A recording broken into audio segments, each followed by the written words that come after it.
Family business is something I feel is very beautiful.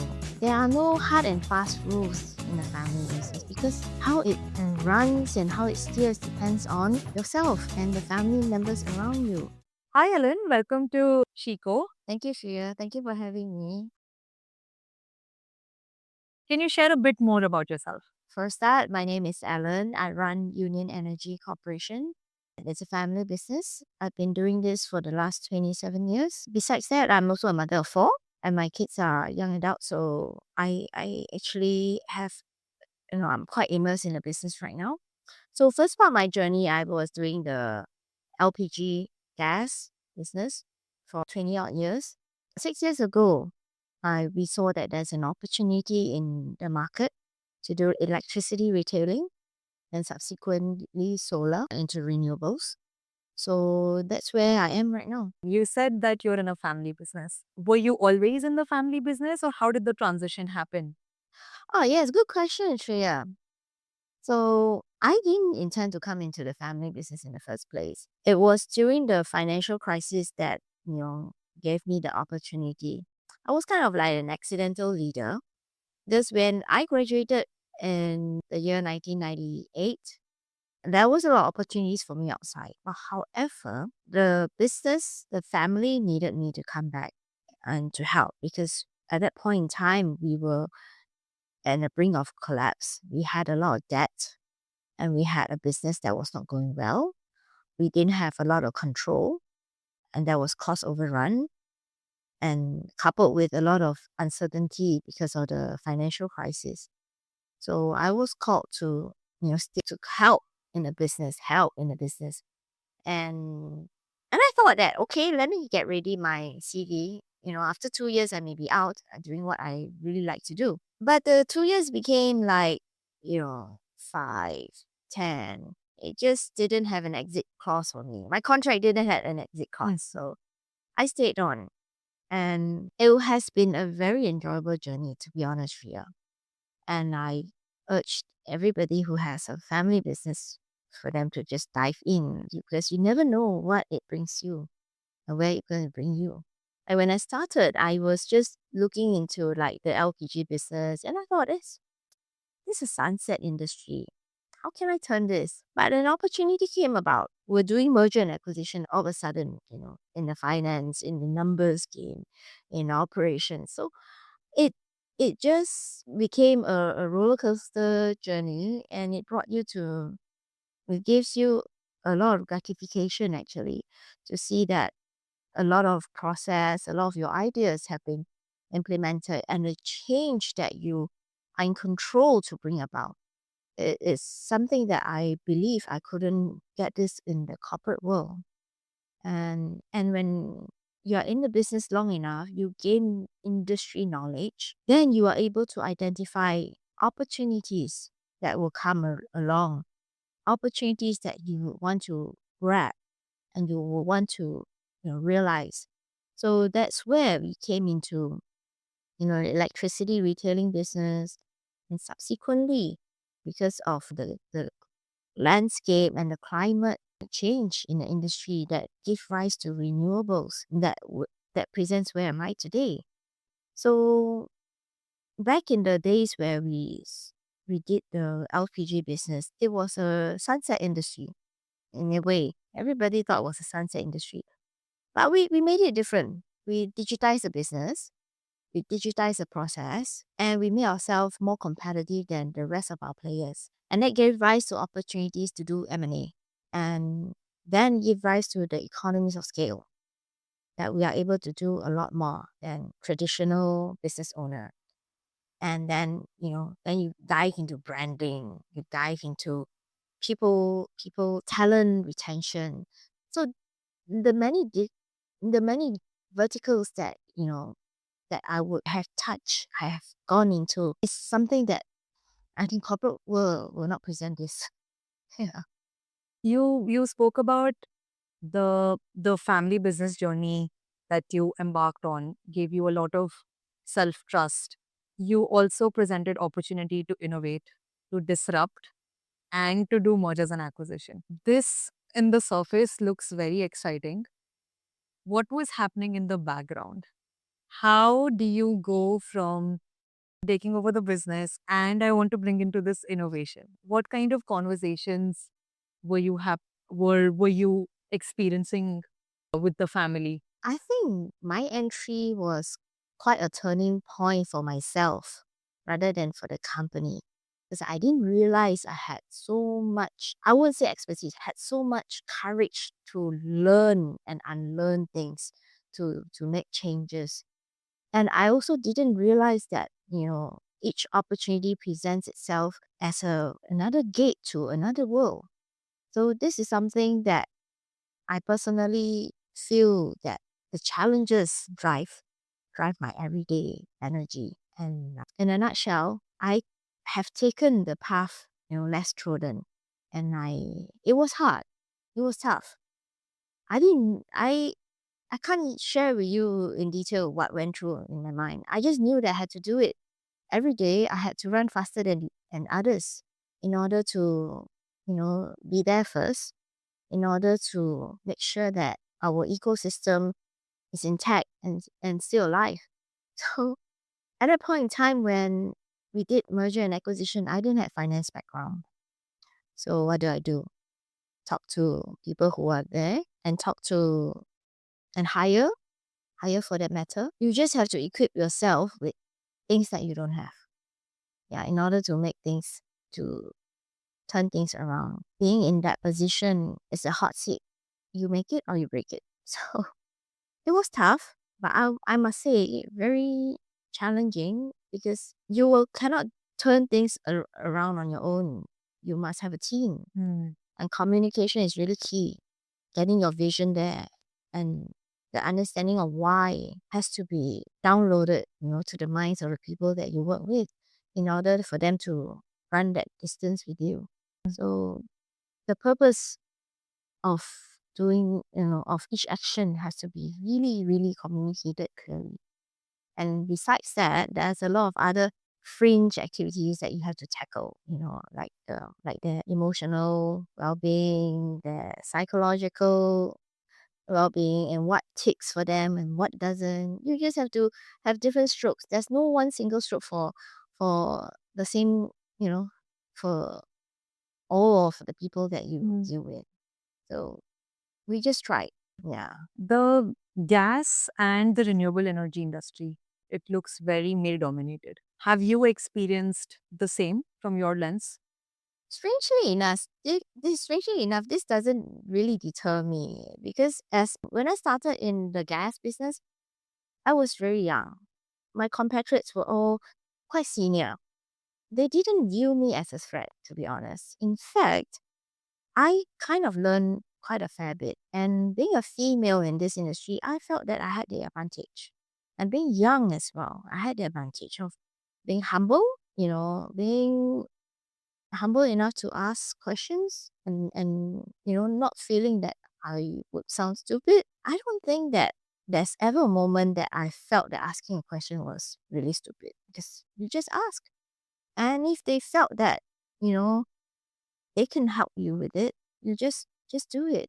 But the most important thing is to give them that respect that they are industry veterans and you wanted to learn something and they will help you along the way.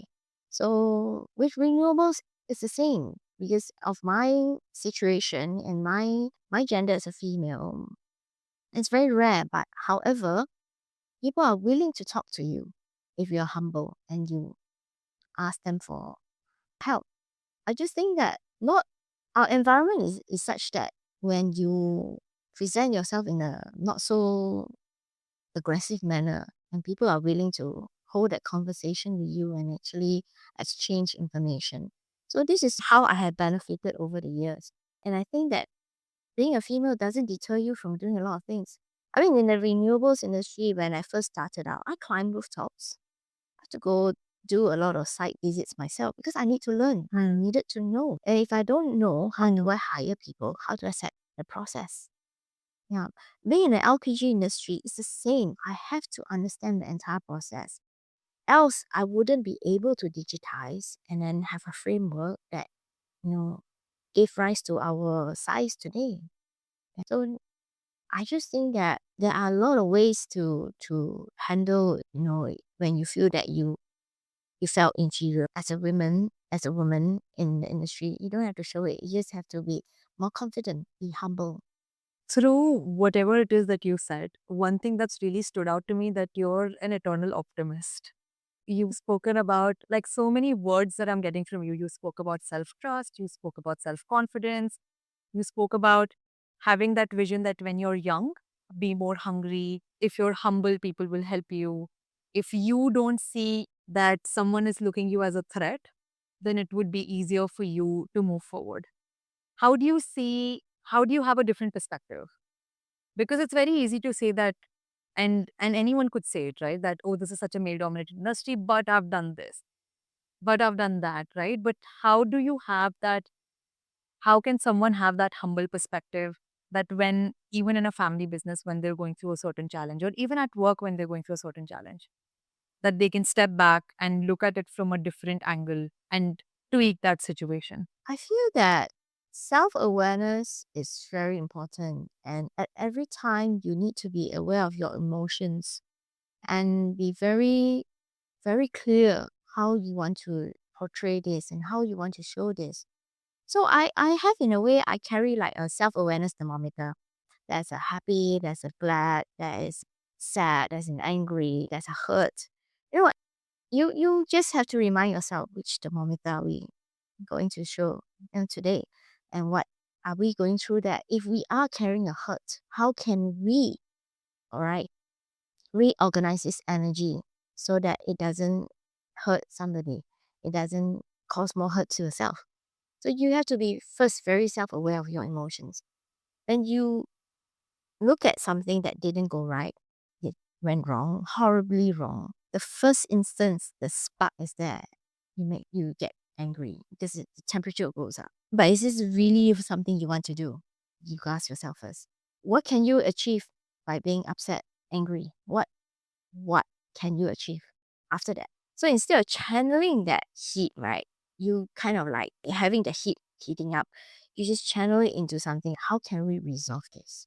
Think of a solution, and then you'll get you along the way. Because if you just keep channeling things that are negative, you're hurting yourself and the greater environment, the people around you, with hurtful words, with unnecessary, suspicious or malicious thoughts.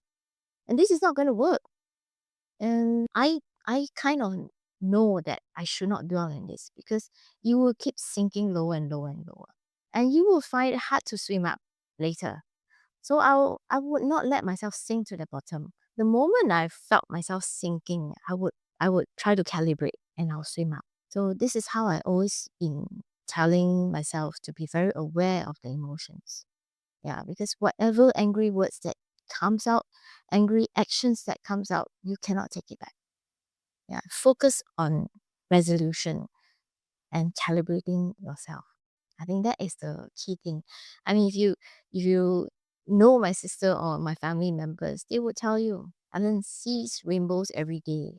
I try to be honest, I try to. Yeah, and I am generally helping, managing my own emotions that actually help me be very uplifting every day. Yeah. For someone who feels stuck in a family business, or for someone who is afraid to get into their family business, what is one piece of advice that you would give them? A family business is something I feel is very beautiful.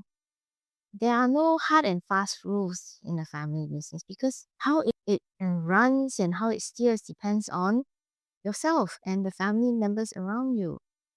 I mean, there are charters, there are corporate governance, but at the end of the day, it's the heart and the soul that's driving it. And in family business, if you realize there is a lot of heart and that there's a lot of soul in that, simply because everybody has skin in the game. Everybody is, you know, entrusted with this so-called weight to carry on and make it better. Nobody wants to inherit a family business and run it down. So it's, to me, a family business is very different from corporate. In a corporate setting, you maybe just finish your reporting 9 to 6 and you're off. You're allowed not to take your phone calls on a holiday or when you're on trips. But that's it because you don't have skin in the game. All right. But in a family business, everybody has vested interests, be it monetary gains, emotional vesting. People generally want to do better. Nobody wants to see it fail. So for those who already had a family business and thinking very hard whether to plunge in, I think I will urge those to really, really take stock of. First ask yourself, why do you want to do that?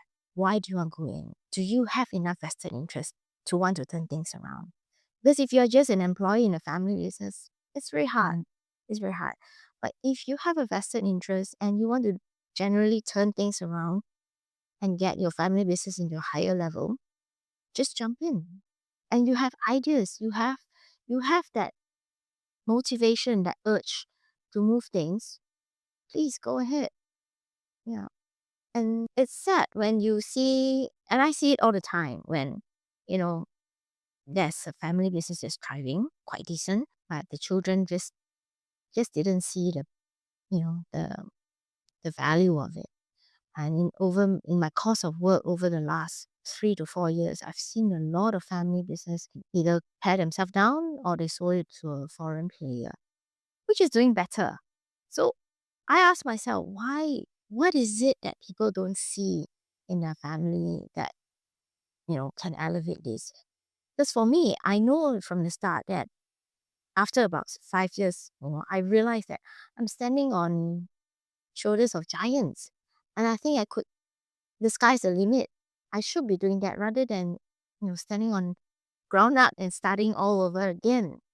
And there are opportunities along the way when you stay vested, when you stay vested in the business, there will be opportunities along the way that many doors will open for you. But that is not a given. You have to work very hard for it. Yeah. So when people felt that they go into a family business, it's given, they have flexibility of time and all that, I think that's asking for too much. Because when I started that, I really invested a lot of my time. And I do not have, my only rest day is Sunday.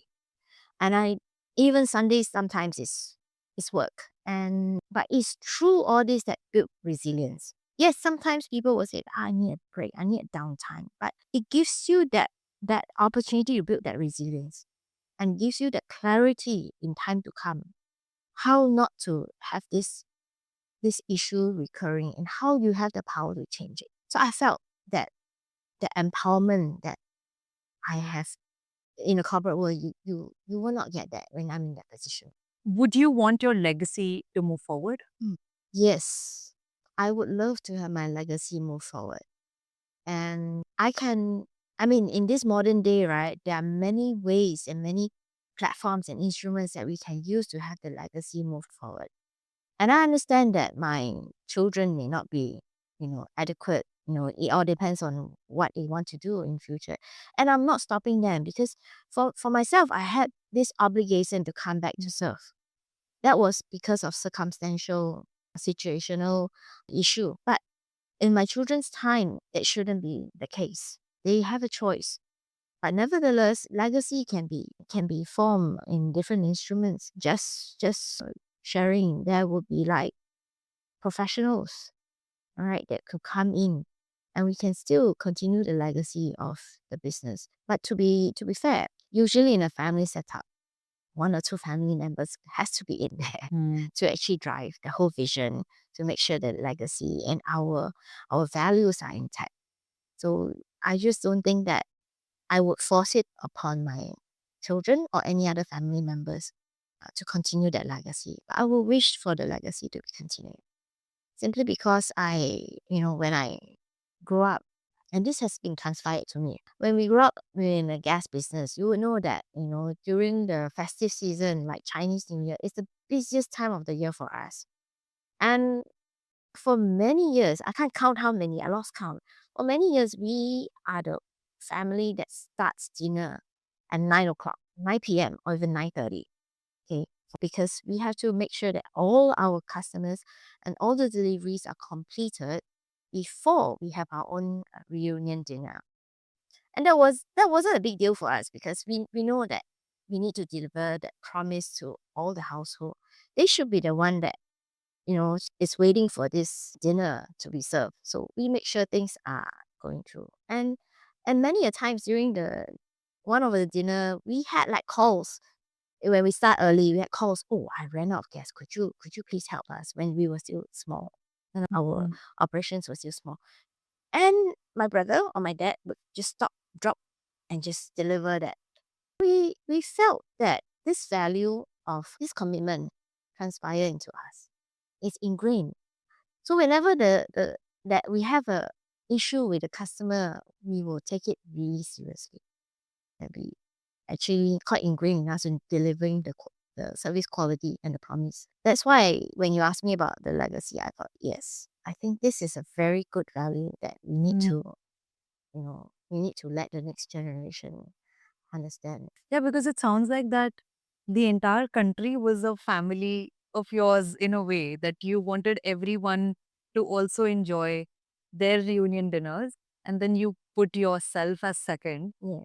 So I think anyone who wants to join a family business, they need to first have that sense of clarity and the purpose that business is trying to do. And another thing that you said, that have the clarity of your thought, then the communication gap wouldn't happen. Yeah. So if someone is going through a kind of a rift, or a difference in different generation, or struggling, how can they put forward their innovation? And you've done multiple innovations in the business since you've taken over. And I felt being a woman, right, you can do this better, the emotional part better. Because in the business, I felt that a lot of times when my colleagues or other team members run into issues, they can't tell it to my father, they can't tell it to my brother, but they tell it to me. So I realized that it's an avenue for them to have a voice, and for us to internalize it and then take action and curate that whole issue. How can we resolve it for them?